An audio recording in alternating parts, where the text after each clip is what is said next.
এনিভাৰ 24 চাই থকাৰ বাবে ধন্যবাদ জনাইছো। এই মুহূৰ্তত ৰাজ্যৰ ৰাজনীতিৰ এটা গুৰুত্বপূৰ্ণ খবৰ লৈ অনাৰ চেষ্টা কৰিছো।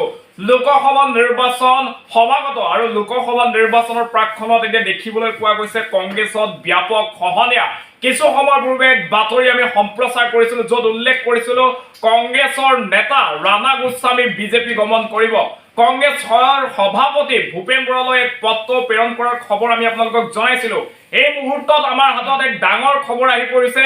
এক প্ৰকাৰ প্ৰায় নিশ্চিত হৈ পৰিছে ৰাণা গোস্বামীৰ বিজেপি গমন আৰু 28 ফেব্ৰুৱাৰীত পদুম পুখুৰীত জাপ দিবলৈ সাজু হৈছে কংগ্ৰেছৰ নেতা ৰাণা গোস্বামী। দলে বলে লগত তেওঁ সহকৰ্মী কেইবাশ লোকক লৈও কিন্তু বিজেপি গমন কৰিব। এই মুহূৰ্তত থিৰাং খবৰ আমি লাভ কৰিছো, বিজেপিৰ এক নিৰ্ভৰযোগ্য বিশেষ সূত্ৰযোগে সেই খবৰ লাভ কৰা হৈছে। দেখা পোৱা গৈছে যে লোকসভা নিৰ্বাচনক কেন্দ্ৰ কৰি ৰাজ্যৰ প্ৰতিটো ৰাজনৈতিক দল সংগঠন এতিয়া সক্ৰিয় হৈ পৰিছে।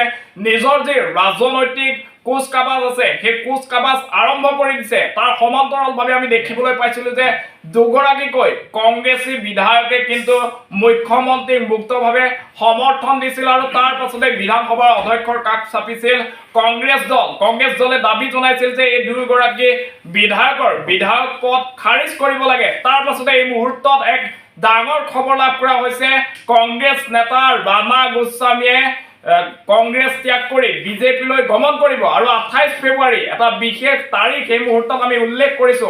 28 ফেব্ৰুৱাৰী তাৰিখে পদুম পুখুৰীত জাপ দিবলৈ সাজু হৈছে ৰাণা গোস্বামী। লগত তেওঁৰ সমৰ্থকক লগত লৈ ৰাণা গোস্বামী কিন্তু বিজেপিত যোগদান এক প্ৰকাৰ এই মুহূৰ্তত নিশ্চিত হৈ পৰিছে। এই মুহূৰ্তত ৰাজ্যৰ সেই গুৰুত্বপূৰ্ণ খবৰটো আমি আপোনালোকক জনোৱাৰ চেষ্টা কৰিছো।